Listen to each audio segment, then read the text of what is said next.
I said I was going to talk about my setting in my next video, but changed my mind. One more topic has come up, at least it's come in front of me, and I've been thinking about it a bit lately, and I've been even reading some stuff, kind of getting what other people's opinions are. And this is about the taxonomy of D&Ds. And obviously by D&Ds, I mean that somewhat, not literally. Many games that are not officially D&D and never were are still going to be called D&Ds to me. So I think for the most part, I'm going to talk about stuff that's kind of a little bit more on the indie side.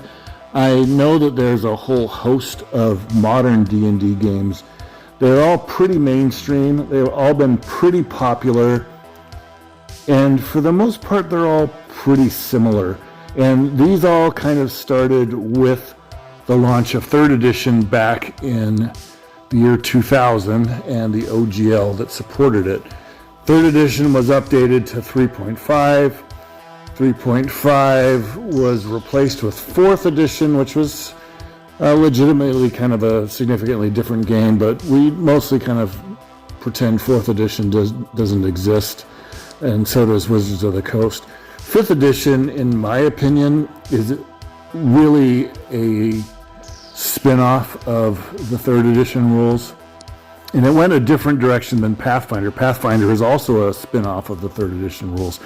Pathfinder became rules heavier with more definition, more options, more rules. 5th edition became more streamlined with fewer. Well, I don't know. That's all. It maybe is relative. I don't think that 5th edition is really a very rules-like game in any sense whatsoever, and it reminds me very strongly of 3rd edition. And many of the things that it streamlined are things that didn't necessarily really cause a lot of heartburn in the game to begin with. All 3 of the games, Pathfinder, the 3rd edition, and 5th edition, have very tedious combat that's obligatorily grid and miniature or token based. Most of them have they all have fairly complex character generation with lots of options to choose from. So much so that most people seem to prefer to use some kind of online tool to automate the work for them because the games are just it's too complicated to generate a character.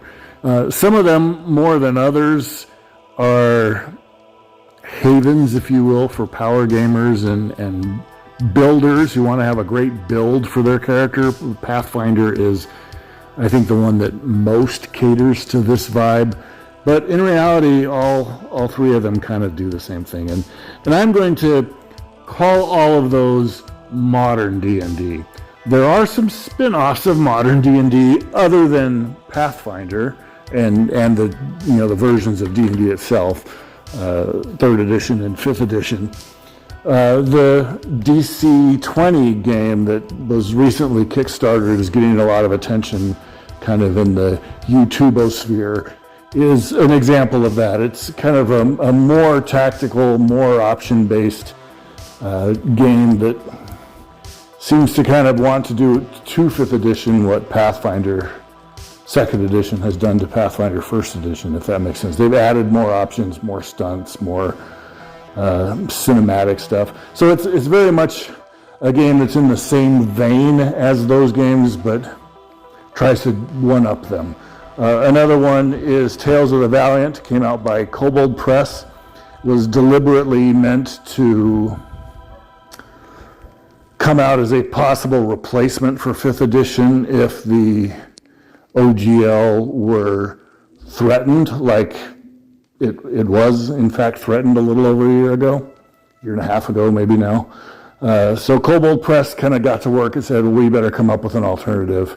This is very similar to what Paizo had done a number of years earlier. I don't think Tales of the Valiant caught the wave the same way that Pathfinder did, but it's out there and it's another game. It's an alternate to 5th edition. It's very similar to 5th edition. So there's this whole sphere of games that are all very similar, and they all kind of use more or less the same mechanics, and they all play more or less the same, and they all have a lot of mainstream visibility and popularity.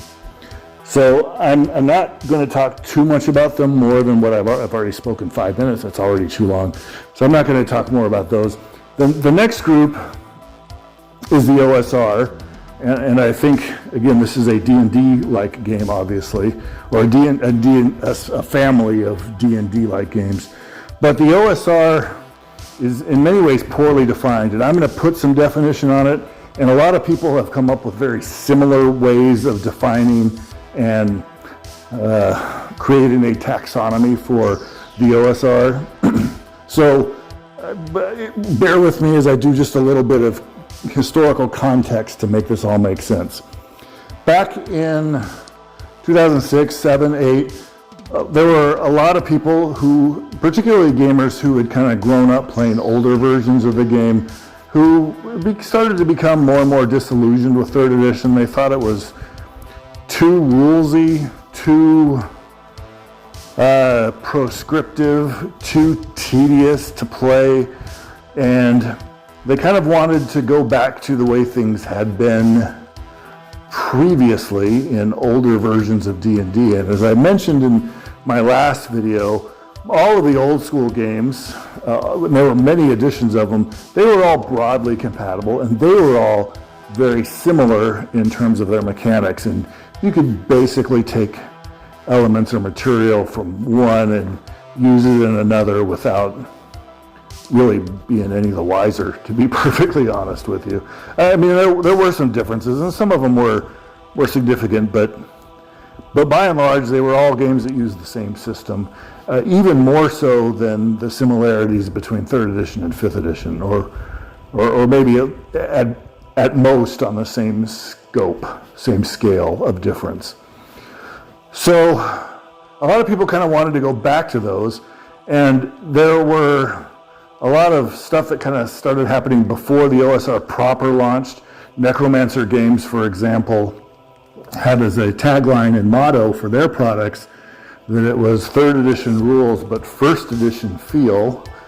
Castles and Crusades was an early alternate game that was mostly 3rd edition based, but they deliberately brought in a lot more flavor and other kind of things that made it feel more like 1st edition, although it was still mostly 3rd edition.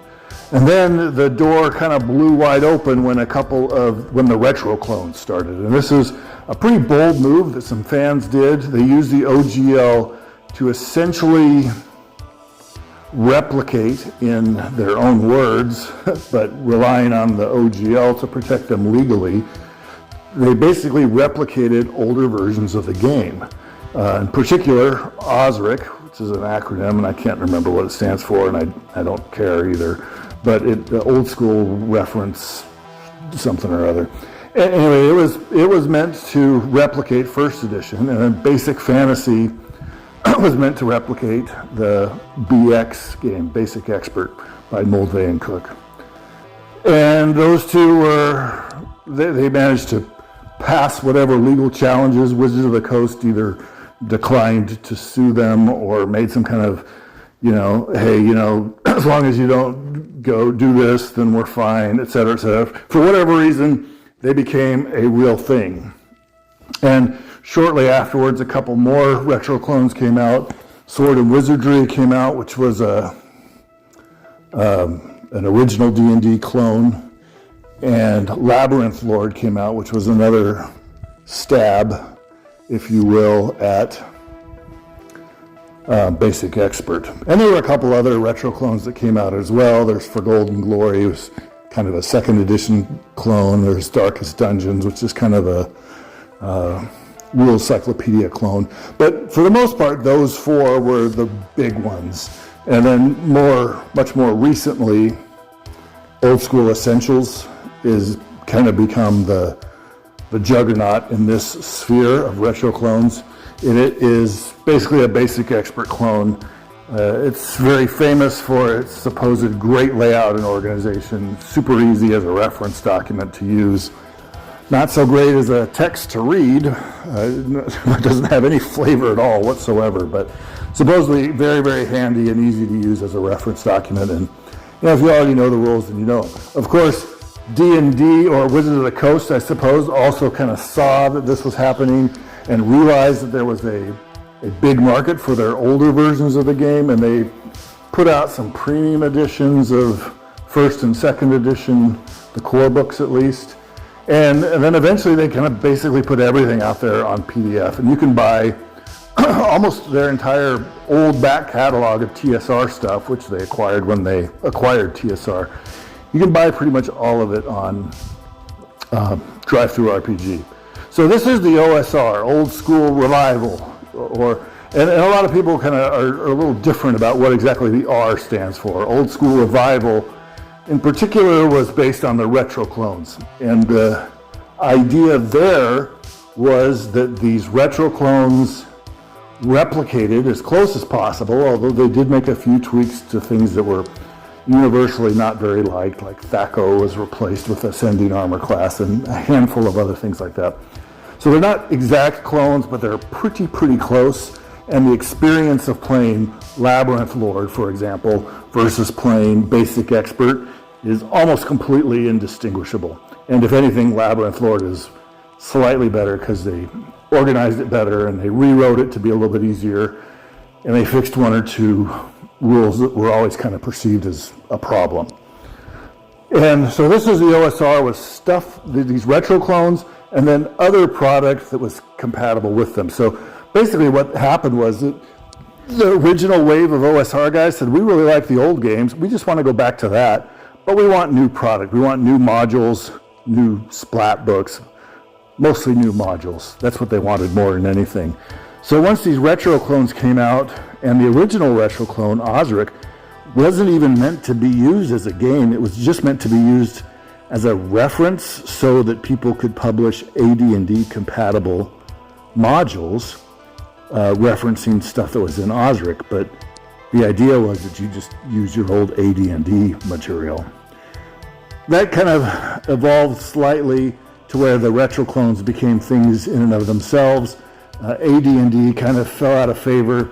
There were some treatises and philosophical white papers, if you will, that were published by some of the luminaries in the OSR movement. There were a lot of blogs that got a lot of attention and a lot of traffic, and they kind of staked out a philosophy of the OSR. And it is really, in many ways, kind of a calcified movement.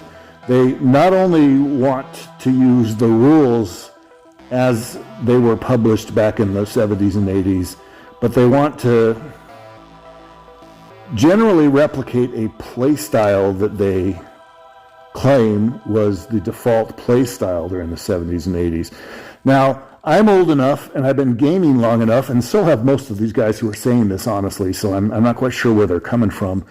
I'm old enough to remember that this is not really true. Lots of different tables played with lots of different play styles, and there was no default. And if there was a default, it very, very quickly migrated into what has become the trad style, traditional style, which isn't really what the OSR, the OSR in fact puts itself philosophically in contrast to trad style. And it's all about exploration and sandboxes and hex crawls and dungeon crawls and quick death. And there's a lot of, it unfortunately, in some OSR adherents, pose becomes very smug and self-congratulatory. 3d6 down the line is the only way to go, and stuff like that. And there's like, come on, who in the world says that the Player's Handbook from 1978 isn't old school enough? Because they didn't use 3d6 down the line. And I think if you say that, you're not really being honest. You're just trolling. But I don't want to paint the whole OSR this way, because many of them are not like that. And in fact, one of the things that really kind of also came out of the OSR movement was the whole concept of DIY, do it yourself. And if you didn't like the way something worked, well, rewrite it, make a house rule, make your own version of it, make something up that's brand spanking new, but in the way that Gary Gygax honestly would have expected you to do. And I think I said this in my last video, or maybe it was the one before. I'm pretty sure Gary Gygax actually was kind of disappointed and even a little confused that people didn't just make stuff up more. That was his whole idea of what the hobby was, is, look, I wrote the first, box set with the 3 little booklets in it. That's a sufficient framework for you to play forever. Just make up everything else you need on your own. But at the same time, he was conflicted about that, because although he thought that was the obvious way to do things and didn't understand why other people didn't seem to catch on to that, I think he was also gratified that people were like, well, you need to give us more. He's like, well, I can oblige that, show me the money and I'll show you some new product. And he completely changed his tune. And, by the time he wrote a D&D a number of years later, he was saying literally the opposite of that you have to follow every rule as written or you're not even playing the same game, you're doing it all wrong. And there's clearly some ulterior motives in this. I don't think we kind of have to take what he says with a grain of salt, especially when it's the polar opposite of other statements that he made at other points, in the same era, roughly. So this is kind of the OSR. And another thing that has kind of happened to the OSR, and again, this shouldn't be seen as too prescriptive of a description because there's no such thing. These groups are like, big scatter plots, and although you can come up with clusters, it doesn't mean that every single person is within the cluster. It just means that there are clusters, and there's also outliers that are kind of spread around them. So, I'm saying this, and this is a pretty broad generalization.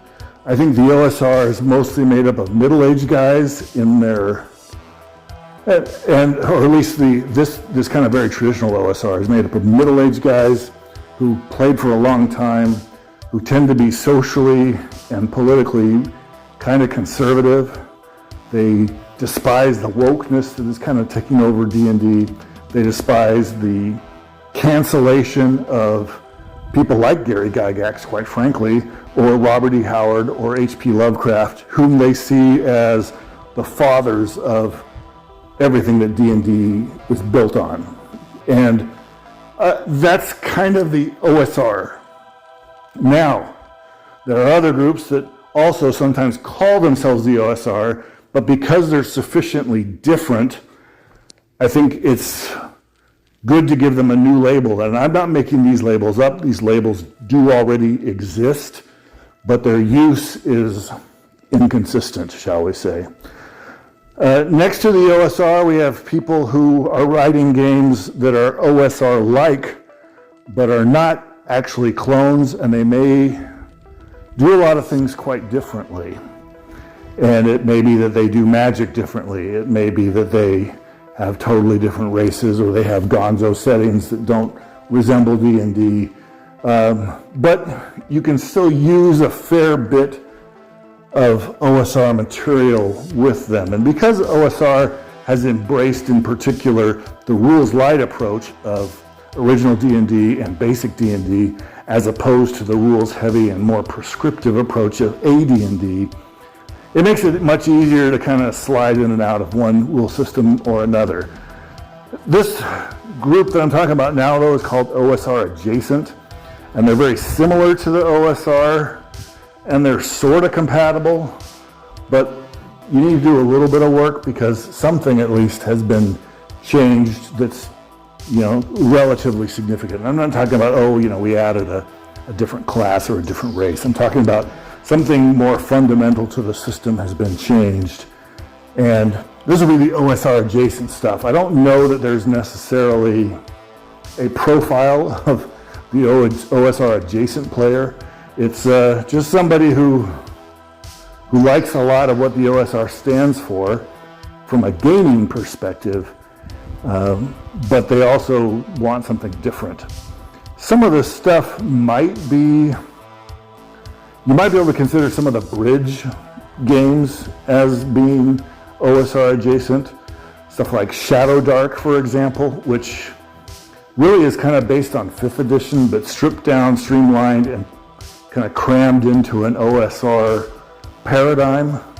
So mechanically, 5th edition, or Shadow Dark, borrows as much from 5th edition as it does from the OSR, but in play it feels much more like the OSR.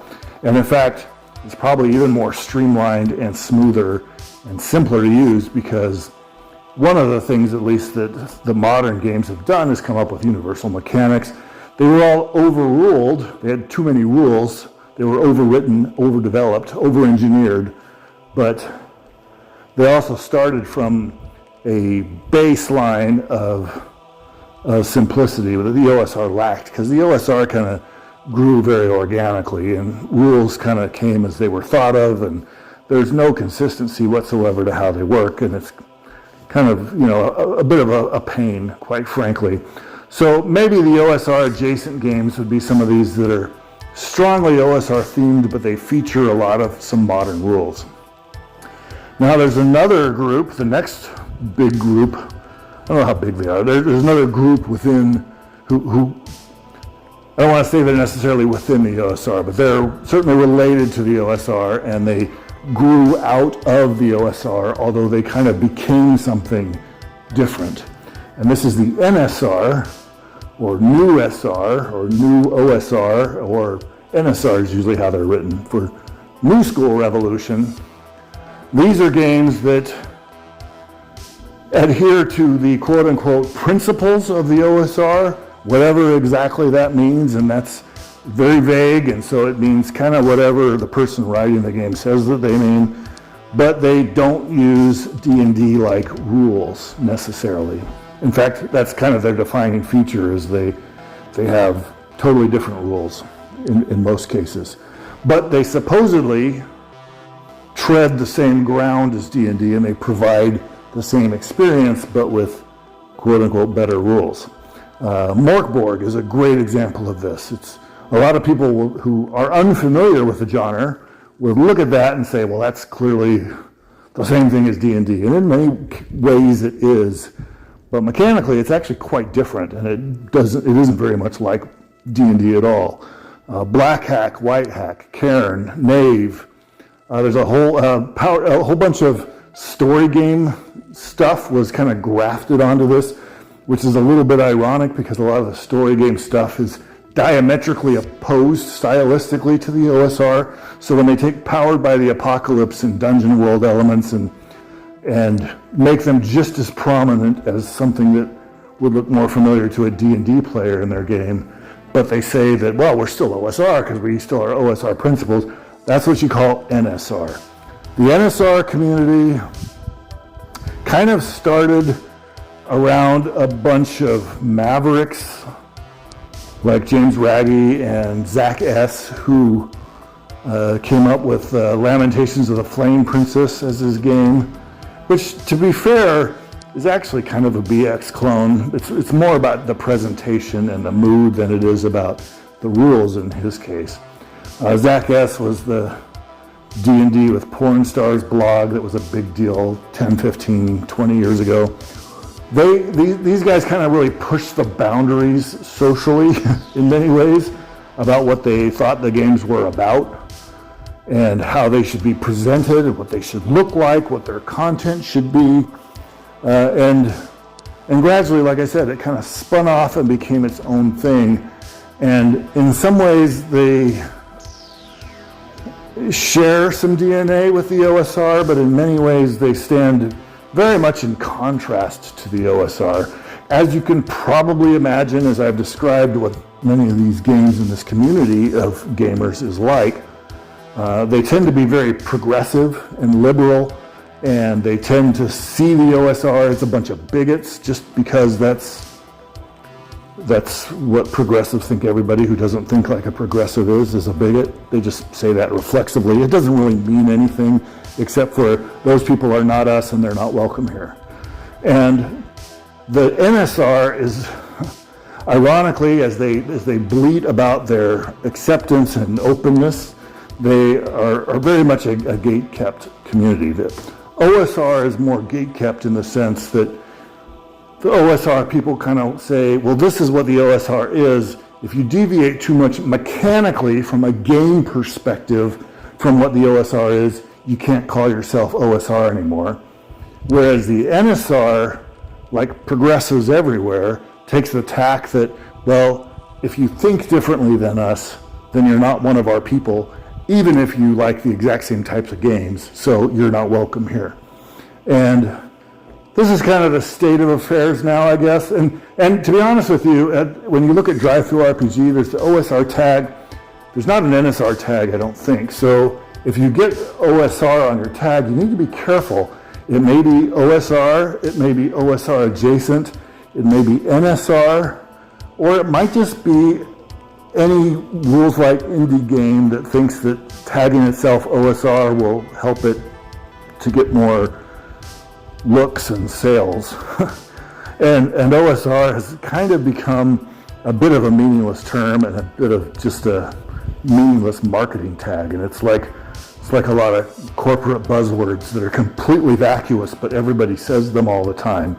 And that's what I'm a little bit worried about with the OSR, which is why I prefer stricter definitions, because they actually mean something. And I'm not doing that as a value judgment about the games. I don't think an NSR game like, I don't know, Powered by the Apocalypse is necessarily a better or a worse game than an OSR game like Labyrinth Lord or an OSR adjacent game like Knave. I think they can all be equally good games, but they just don't exactly scratch the same itch. They really kind of are coming from different schools of thought and have different design principles and different goals about what they're trying to accomplish. And of course, all of the OSR games stand in contrast to the modern D&Ds, which are all very rules heavy and prescriptive and mainstream. Of course, there's a lot of other games that are not any kind of D&Ds. They're not official D&Ds. They're not close copies of official D&D like DC-20 or Pathfinder or Tales of the Valiant. They're not OSR, they're not NSR, they're not anything else. They're just completely independent. I mean, one of the longest running of these is Call of Cthulhu, which is still a relatively successful game. It's been in print for 40 years or more. Warhammer Fantasy Role-Playing is back in print. That's another old game that's kind of come back. There's other stuff that's, Stars Without Number is a, science fiction game. Kind of, it claims to be built on OSR principles too, but it's nothing at all like D&D and doesn't even try to be. So that's a little bit, not quite sure exactly what they mean by that, other than it's just old-fashioned, I guess. And then there's a lot of other, games out there, of course. I think the storyteller system's still around. There's a new version of Vampire, some kind or another, still kicking around. And I don't know. I don't pay attention to what else is going on in the hobby anymore, to be honest with you. But I know that there's plenty of other games out there that aren't any kind of D&D whatsoever. And all of them kind of feed into each other to some degree. The NSR in particular is kind of proud of the fact that they look outside of the D&D sphere to find mechanics that they like, that they can then graft into their supposedly D&D-like game, which over time, how D&D-like they actually are is debatable. So that's kind of the state of affairs in D&D. Next time, I promise, I'll come back with actual setting stuff. I've got some interesting stuff in the works. I want to talk about some of the supervillains of my campaign, which may sound kind of odd because I am often very disparaging of the fact that 3rd edition, 4th edition, and 5th edition treat your characters like superheroes. And I say, well, not in my game. My game, you're Scully and Mulder. You're not Batman and Captain America and Wolverine. So it's odd that I would have supervillains, maybe. I think maybe the best way to think about it is if you've ever read Glenn Cook's The Black Company, they do have supervillains. The 10 who are taken are these incredibly scary sorcerers that are all as villainous as you get. and they are the antagonists for the most part, although the relationship between them and the protagonist is sometimes complicated, and the main protagonist eventually marries one of the main villains after. Anyway, I don't want to spoil it for you. If you haven't read it, you should read it. They're pretty interesting. But it's kind of a function of horror stories in many ways, which Dark Fantasy X kind of has at least as much of a horror story vibe as it does classical fantasy. That the villains are overpowered. The heroes are kind of normal people. The villains are Dracula or, Frankenstein's monster or, whatever else they are, who are totally not in the same league as the heroes, and the heroes have to find some way to navigate that sticky situation.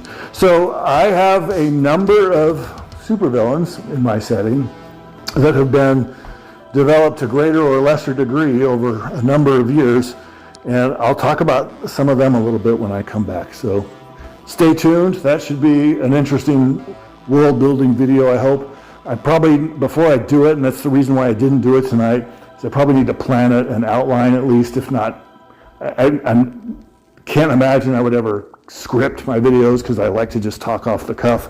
But I will at least create an outline for this so I stay on tack and don't forget anything I want to talk about. Anyway, we'll let you go for now. Bye.